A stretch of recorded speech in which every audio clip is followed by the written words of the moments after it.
totoong nakakapayat sa pagbibisikleta dahil matakaw ka. Inin mo man o hindi, marami kang alam na masasarap na tapsihan, bulaluhan, pansitan, lumihan, 7-Eleven, Jollibee, McDo, at tambayan na may tindang kape. Alam naman natin na hindi ka mabubuhay pag walang kape.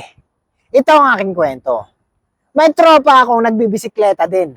Bago ang ride, iinom muna siya ng kape. Pagdating namin sa trail, ride lang ng kaunti, magkakape ulit siya. Sa pagkakataong ito, may kasama ng tinapay, tapos naipagkwentuhan sa ibang mga katropa natin. Hanggang maubos ang oras, ilang buwan ang nakalipas, ang sabi niya sa akin, "Pre, matagal na akong nagbibisikleta, pero malaki pa rin ang tiyan ko." Hindi ko tuloy alam kung anong payong ibibigay ko kasi parehas kaming malaki ang tiyan. Ang pagbibisikleta kasi ay isa sa paraan ng pagpapapawis. Pero kung hindi tama ang konsumo mo ng pagkain, hindi ka rin lalakas at lolobo ka pa.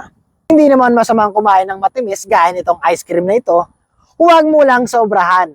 Sa itong ice cream na ito, hindi siya ganun katamis. Ibig sabihin, less ang sugar content. Niniwala kasi ako na pag tama ang kain mo sa isang araw, tapos maayos din ang tulog mo, kung hindi ka puyat lagi, mas gaganahan ka pang gawin yung mga bagay-bagay.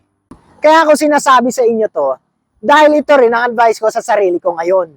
Yes, ngayon mismo. Ang kalabang kasi natin dyan, ay madami tayong gustong kainin. Kaya samahan niyo ako na kumain ng tama.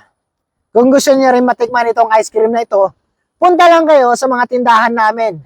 Tadaraki Soft Serve Ice Cream nga pala ang pangalan ng tindahan natin. Meron tayo dito sa Cavite City, Dasmariñas, at sa General Trias. Screenshot nyo lang itong mga address na to para puntahan nyo. Nasa comment section lang din yung link ng page namin, baka gusto mo lang din tingnan. Ikaw, anong kwentong diet kuno mo sa pagbibisikleta? Comment ka naman dyan para malaman ng iba ang kwento mo. Ako nga po pala si Rogelio, yung tropang vlogger na nagsasabing